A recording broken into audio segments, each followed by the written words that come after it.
Kita semua kayaknya tahu ya, apa itu penyesalan. Tapi gimana kalau saya bilang konsep pertobatan yang sesungguhnya itu sama sekali bukan tentang perasaan? Nah, sumber yang kita bedah kali ini punya definisi yang jujur aja mungkin bakal bikin Anda kaget. Oke, kita langsung masuk ke ide utamanya ya.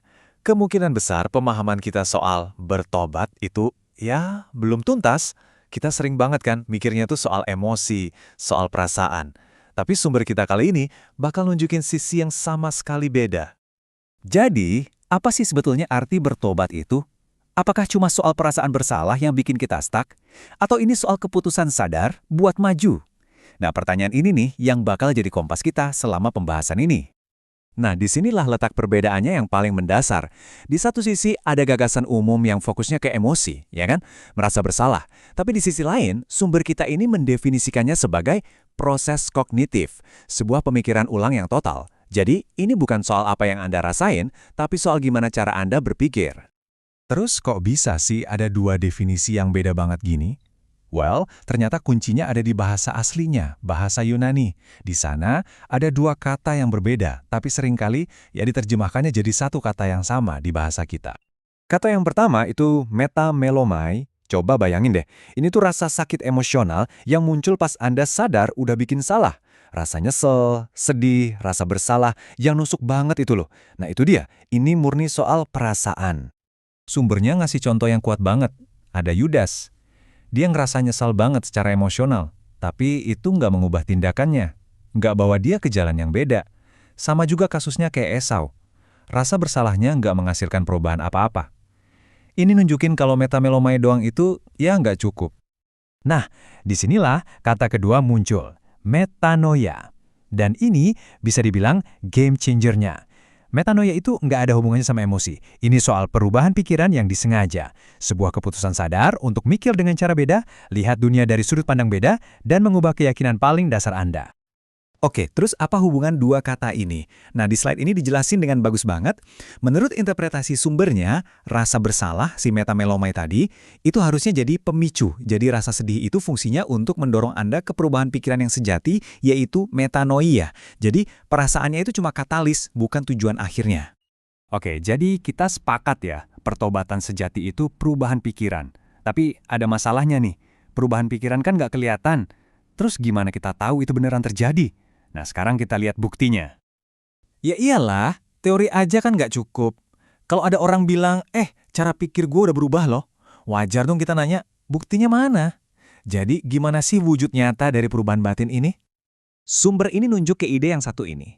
Tindakan itu adalah bukti dari perubahan di dalam diri. Mirip kayak iman yang harus ditunjukin lewat perbuatan, perubahan pikiran, si metanoia ini juga harus dibuktikan lewat tindakan nyata. Omongan doang ya nggak cukup. Sumber kita ngebahas ini lebih dalam lagi dengan ngambil contoh tokoh kayak Yohanes Pembaptis. Dia itu nggak minta orang buat sekedar merasa nyesel loh. Dia nuntut sesuatu yang lebih konkret, yang dia sebut buah. Dengan kata lain, perubahan pikiran Anda itu harus menghasilkan sesuatu yang kelihatan, yang nyata. Dan ini bukan konsep yang ngawang-ngawang loh. Sumbernya ngasih contoh yang praktis banget tentang apa maksudnya buah itu. Intinya, perubahan perilaku yang spesifik dan terukur. Contohnya, kalau Anda pemungut cukai, ya berhenti menipu. Kalau Anda prajurit, ya berhenti memeras. Perubahan pikiran Anda harus benar-benar mengubah cara Anda hidup sehari-hari. Oke, pertanyaannya sekarang gimana caranya melakukan perubahan ini? Nah, enaknya sumber kita ini nggak cuma ngasih teori. Dia juga nawarin kerangka kerja yang praktis, sebuah proses 4 langkah buat mencapai perubahan yang sejati. Ini dia langkah-langkahnya. Pertama, mengakui. Akui masalahnya jujur sejujur-jujurnya. Terus, mencari pengampunan buat memperbaiki apa yang sudah rusak. Langkah ketiga ini krusial banget. Meninggalkan cara-cara lama.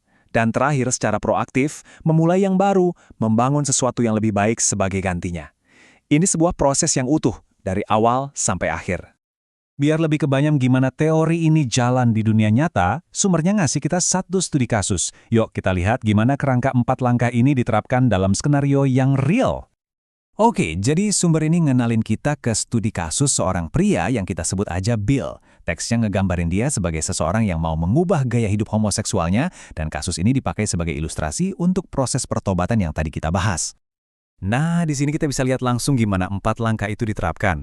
Menurut sumbernya, Bill harus, pertama, mengakui masalahnya. Kedua, mencari pengampunan. Ketiga, secara aktif meninggalkan lingkaran dan cara hidup lamanya. Dan keempat, berkomitmen penuh buat membangun cara hidup yang baru.